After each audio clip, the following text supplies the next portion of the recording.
Highly favored one, welcome to the Healing Streams Reflection.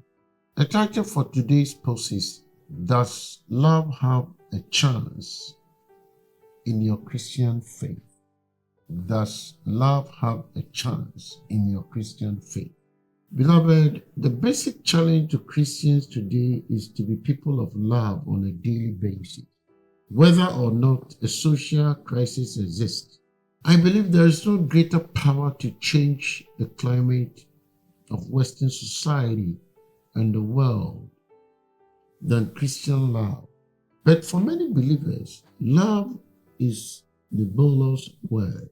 Let me define a loving person as one characterized by 7 traits: kindness, discovering the joy of treating others as persons of worth; patience, accepting the imperfections of others; forgiveness, finding freedom from the grip of anger; courtesy, treating others as friends; humility, stepping down so someone else can step; generosity, offering time, abilities, and money to help others; honesty, speaking the truth in love.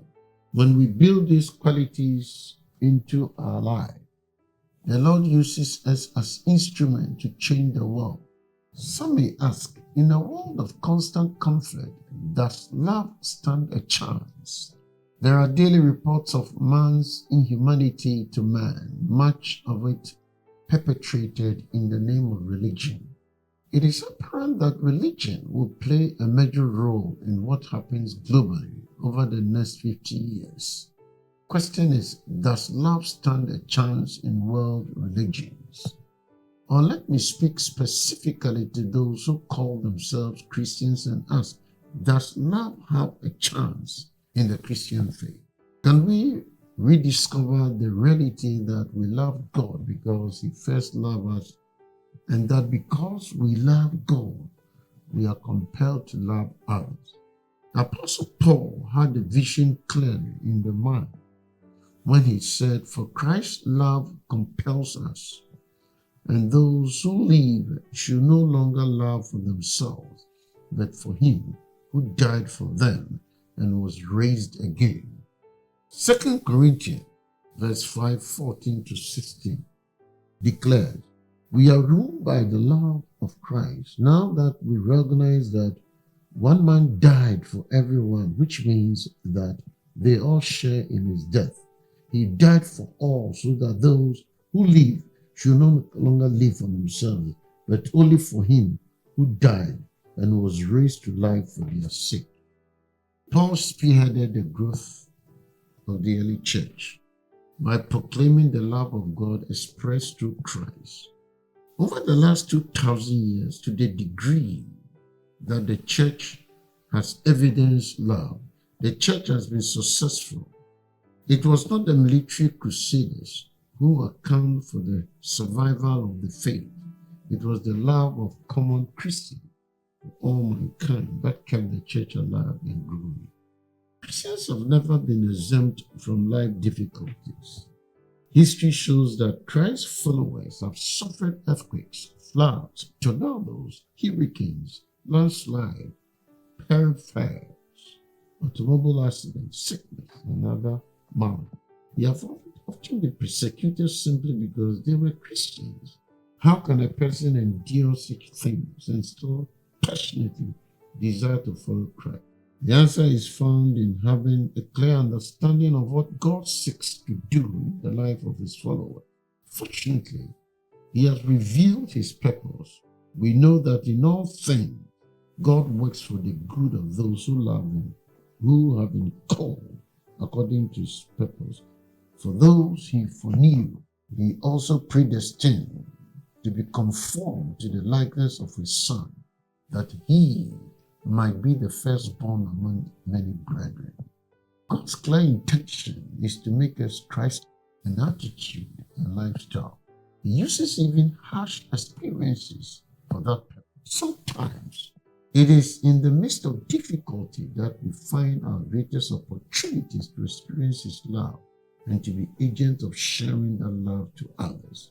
Recently, I saw this demonstrated by a 52-year-old mother of 5 who was dying of cancer. I'd observed her for a number of years and found her to be one of the most loving people I ever met.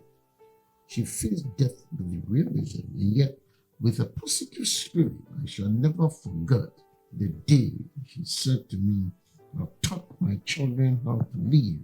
Now I want to teach them how to die." Mature love sees even death as an opportunity to love others. Perhaps you are asking, but how can I, an ordinary Christian, ever become such a lover? This is where Christianity parts company with many other faiths. Most of the world's religions are based on self-efforts, but for the Christian, the key to becoming a loving person lies not with us, but with love and with the Lord.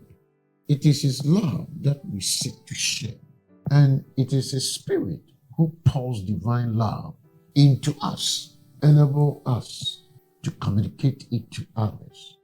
Our role is to open our hearts and minds daily to receive His love and to look for opportunities to share the treasure with others. Why then aren't all Christians lovers? Answer is in the reality that we are morally flawed. At the core of who we are, two dynamic forces, the old self and the new self, are in conflict. The new self fills us with the desire to love others and to be lovers. The old self pulls us towards self-centered living.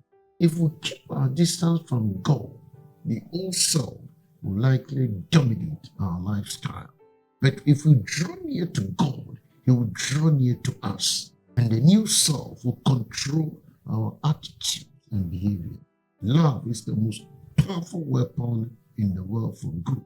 I am convinced that love not only stands a chance in the contemporary world, it is in fact our only chance of survival. Beloved, at one of the leading universities, these words were engraved over the entrance to the university, one of the halls. You are here to enrich the world, and you impoverish yourself if you forget the error. That sentence captures the essence of the believer's calling. Again, I ask, what if Christians really were? Thanks for hearing. May the good Lord bless you.